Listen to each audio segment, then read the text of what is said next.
विश्व के सभी मेरे साथियों को राजरत्न अम्बेडकर की ओर से जय भीम, नमो बुद्धाय। द बुद्धानिज धम्मा के 33वें भाग में आप सभी लोगों का स्वागत है। तथागत बुद्ध जब अपने राजगृह यहाँ पर लौटे तो राजगृह के पीछे, राजगृह के नज़दीक में ही गृहदकूट नाम का एक पर्वत था और उस गृहदकूट के पीछे 70 ब्राह्मणों का परिवार रहा करता था। तथागत बुद्ध ने सोचा क्यों ना इन ब्राह्मणों के उस बस्ती में जाया जाए और इन ब्राह्मणों का परिवर्तन किया जाए। और फिर तथागत बुद्ध ये विचार मन में लिए हुए वो गृहदकूट पर्वत के पीछे इन ब्राह्मणों की बस्ती में आ गए। इन ब्राह्मणों के बस्ती में एक पेड़ के छाँव में वो वहाँ पर तथागत बुद्ध वहाँ पर बैठे और फिर अगल बगल में ये जो ब्राह्मण वहाँ पर रहा करते थे उन्होंने तथागत बुद्ध की गरिमा देखी, तथागत बुद्ध का तेजस्वी रूप देखा और सभी ब्राह्मण ये तथागत बुद्ध को देखने के लिए, मिलने के लिए इकट्ठा हुए। और फिर तथागत बुद्ध ने इन ब्राह्मणों को पूछा कि आप लोग कब से यहाँ पर रह रहे हो, आप लोगों का व्यवसाय क्या है। और फिर इन ब्राह्मणों ने कहा कि हम पिछले 30 पीढ़ियों से हम यहाँ पर रहते आ रहे हैं और हमारा जो व्यवसाय है ये पशुपालन करना, ये हमारा व्यवसाय है। और फिर तथागत बुद्ध ने पूछा कि आप लोगों की धार्मिक मान्यता क्या है। तो इन ब्राह्मणों ने बताया कि हमारी जो धार्मिक मान्यता है, हम लोग सूरज की पूजा करते हैं, हम लोग बरसात की पूजा करते हैं, हम अग्नि की पूजा करते हैं, मौसम के अनुसार हम लोग अलग अलग ये पूजा करते हैं। हमारे में से अगर कोई मर जाए, किसी का अगर देहांत हो तो हम सभी लोग इकट्ठा होकर ये ब्रह्मा से प्रार्थना करते हैं कि इसको स्वर्ग प्राप्त हो और फिर से इसका पुनर्जन्म ना हो, जन्म के इस सारे चक्र से इसकी मुक्तता हो, इस तरह से हम प्रार्थना करते हैं। तथागत बुद्ध ने बताया कि आपका ये जो तरीका है, आपका ये जो मार्ग है, ये गलत है। आपका ये प्रयास, बुद्ध ने बताया कि ये मार्ग सुरक्षित नहीं है, इससे तुम्हारा कोई भी फायदा नहीं होने वाला, इससे तुम्हारा कोई भी कल्याण नहीं होगा। मेरे बताए हुए मार्ग पर अगर चलते हो, अगर मेरा बताया हुआ मार्ग अवलंब करते हो, सच्चे श्रमण बनते हो और निर्वाण प्राप्त करने के लिए आत्म संयम का अगर अभ्यास करते हो तो आपको सच्चा मार्ग प्राप्त हो सकता है। जो लोग पाखंड का अवलंब करते हैं, जो लोग असत्य को सत्य मानते हैं और सत्य को असत्य मानते हैं, उन्हें कोई सच्चा लाभ प्राप्त नहीं होता। जो लोग सत्य को सत्य जानते हैं और असत्य को असत्य मानते हैं और उन्हीं लोगों में ये सम्यक दृष्टि निर्माण होती है और उन्हीं लोगों को सच्चा लाभ होता है।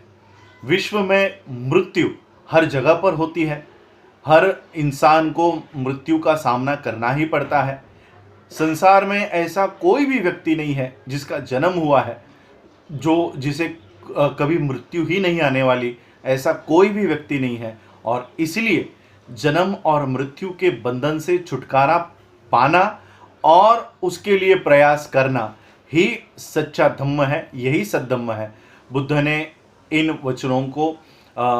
के इन वचनों को सुनने के बाद उन 70 ब्राह्मणों ने श्रमण होने की इच्छा बुद्ध के पास व्यक्त की। सभी 70 ब्राह्मण ये श्रमण बनकर ये तथागत बुद्ध के साथ बुद्ध के विहार की ओर चल पड़े। लेकिन रास्ते में चलते चलते इन ब्राह्मणों के दिल में, मन में ख्याल आने लग गए, विचार आने लग गए कि उनकी बीवियों का क्या होगा, उनके परिवार का क्या होगा, संसार का क्या होगा। ये सारे ख्याल उनके दिल में आने लग गए। बुद्ध ने इन बातों को पहचाना। बुद्ध ने देखा कि इनके मन में अभी भी संदेह है। और फिर जब वो विहार की ओर बढ़ने लग गए तो बहुत बड़ी बारिश शुरू हो गई, भारी वर्षा शुरू हो गई और फिर आगे बढ़ पाना जब मुश्किल हो गया तब वहीं पर नज़दीक में कुछ घर थे और फिर ये सभी ब्राह्मण और तथागत बुद्ध ये बारिश से बचने के लिए ये घरों में उन्होंने शरण ली। जब वो घर में गए तब उस घर की जो छत थी वो पानी उस छत से अंदर आने लग गया और सभी लोगों के लिए अंदर सुरक्षित रह पाना ये कठिन हो गया। तथागत बुद्ध ने उन ब्राह्मणों को बताया कि देखो, अगर किसी घर की छत अगर ठीक से बिछाई नहीं गई हो, किसी घर की छत अगर ठीक से बिछाई नहीं गई हो, तो जिस तरह से बरसात का पानी अंदर आ जाता है, उसी तरह से अगर हमारे विचार, हमारे मन को हम ठीक तरह से अगर नियंत्रित नहीं रखते हैं, हमारे मन को अगर ठीक तरह से संयत नहीं रखते हैं, तो काम वासना के विचार हमारे मन में, हमारे चित्त में, हमारे दिल में प्रवेश कर सकते हैं। तथागत बुद्ध ने बताया कि जिस घर की छत ठीक तरह से बिछाई गई हो, उस छत में से पानी जिस तरह से अंदर नहीं आ सकता, उसी तरह से जिस व्यक्ति के विचार नियंत्रित कर दिए गए हो, जिस व्यक्ति के विचार, जिस व्यक्ति का मन ये नियंत्रित किया हो, तो काम वासना के विचार उसके मन में प्रवेश नहीं कर सकते। उन 70 ब्राह्मणों को लगा कि हाँ, उनसे ये गलती हुई है, उनके मन में इस तरह के ख्याल नहीं आने चाहिए थे, लेकिन फिर भी अभी भी वो पूरी तरह से संदेह से मुक्त नहीं थे। बुद्ध ने ये बात भी जानी कि ये सारे ब्राह्मण अभी भी पूरी तरह से इन संदेह से बाहर नहीं आए हैं। और फिर बारिश रुकने के बाद तथागत बुद्ध अपने विहार की तरफ इन सारे ब्राह्मणों को लेकर जब चलने लगे, तब बुद्ध ने एक ज़मीन पर वहाँ पर कुछ सुगंधित द्रव्य गिरा हुआ देखा और उन सभी ब्राह्मणों को बताया कि उनका ध्यान आकर्षित किया कि देखो किस तरह से सुगंधित द्रव्य वहाँ पर गिरा हुआ है और पूरी ज़मीन महक रही है। और कुछ दूर आगे ही मछलियों के पेट के जो आंतड़े होते हैं वो ज़मीन पर गिरे हुए थे, और जो लोग नॉनवेज खाते हैं उनको पता होगा कि मछली में से कितनी बास आती है। तो उसी तरह से उस ज़मीन से भी उतनी ही गंदी बास आने लग गई थी, दुर्गंध सारी वो ज़मीन में फैला हुआ था। तो बुद्ध ने बताया कि देखो, गंदगी जिस ज़मीन पर पड़ी हुई है, उस ज़मीन से भी दुर्गंध आ रहा है। और बुद्ध ने फिर इन ब्राह्मणों को बताया कि जो लोग हीन और नीच स्वभाव के लोगों की संगति करते हैं, जो लोग हीन और नीच स्वभाव के लोगों की संगति करते हैं, उनकी स्थिति भी दुर्गंधी पदार्थ को हाथ में लिए हुए खुद दुर्गंधित होने वाले व्यक्ति जैसे हो जाती है। वो और बुराइयों में धंसते चला जाता है और वो दुष्टता में, दुष्ट कृत्यों में तरबेज होता जाता है। लेकिन जिस तरह से सुगंधित द्रव्य को हाथ में धरने वाला व्यक्ति, हाथ में पकड़ने वाला व्यक्ति, उसके भी शरीर से ये सुगंधित, उसका भी शरीर ये सुगंधित हो जाता है, उसी तरह से बुद्धिमानी व्यक्तियों की, सद्गुणों वाले व्यक्तियों की संगति करने वाले व्यक्ति को भी बुद्धि प्राप्त होती है। वो भी बुद्धिमानी होते जाता है, वो उत्तरोत्तर अधिक ज्ञानी होते जाता है, शीलवान होते जाता है, गुणवान होते जाता है, और इस तरह से वो पूर्णत्व को प्राप्त कर लेता है और अपने आप को वो संतोष प्राप्त कर लेता है। ये सारी बातें सुनने के बाद घर लौट जाने के जो विचार इन 70 ब्राह्मणों के दिल में आ रहे थे, मन में आ रहे थे, ये सारे विचार उनके दिल से निकल गए। सांसारिक सुख में लौटकर फिर से अपने संसार में लौटने की इनकी जो ये इच्छा इनको महसूस हो रही थी, ये सारी इच्छा उन्होंने उनके दिल से निकाल दी और फिर वो विहार में पहुँचे। और विहार में आने के बाद आगे चलकर इन ब्राह्मणों को अहर्त पद प्राप्त हुआ। ये थी पहला chapter, conversion of rustic Brahmans, अनपढ़ ब्राह्मणों का धर्मांतर। इसके बाद और एक चैप्टर मैं आज के एपिसोड में लेना चाहता हूं ताकि ज़्यादा से ज़्यादा बुद्धाइनिस धम्मा हम लोग कवर कर सके। दूसरा ये जो चैप्टर है, ये शुरुआत में ही आप लोगों को एक इंस्ट्रक्शन देना चाहता हूं। इसमें कुछ बात आपको तर्क के माध्यम पे आपको सही नहीं लगेगी, लेकिन इसका जो भाव है, इसका जो मेन सब्जेक्ट है, ये समझने की कोशिश करो। तो बुद्ध नेक्स्ट चैप्टर को हम शुरुआत करते हैं कि उत्तरावती ब्राह्मणों की धम्म दीक्षा।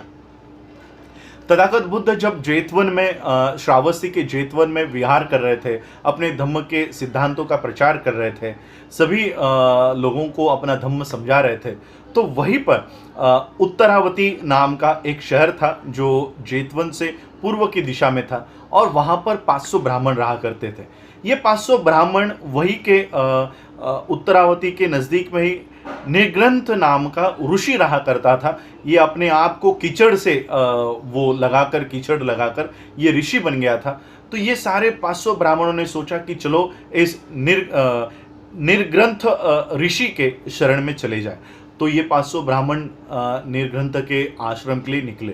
रास्ते में इनको रेगिस्तान से गुजरना था। ये रेगिस्तान में आए और रेगिस्तान में जब उन्होंने देखा कि यहाँ पर मानव जात का कोई निशान नहीं है, एक पेड़ उनको दिखाई दिया, तो उनको लगा कि चलो यहाँ पर पेड़ दिखाई दे रहा है तो कुछ लोग यहाँ पर रहते होंगे, मानव बस्ती होगी। तो वो पेड़ के यहाँ पर आए। पेड़ के यहाँ पर आकर उन्होंने देखा तो यहाँ पर कोई इंसान नहीं था, कोई इंसान के घर नहीं थे, मानव जाति का कोई निशान नहीं था। तो वो जोर जोर से चिल्लाने लग गए, चीखने लग गए। उनके पास पानी भी नहीं था, वो पानी के लिए चीखने लग गए। तो उस पेड़ के ऊपर एक आत्मा रहा करती थी। यह आप लोगों को थोड़ा सा अजीब लगेगा कि बुद्धिज़्म में आत्मा कहाँ से आई।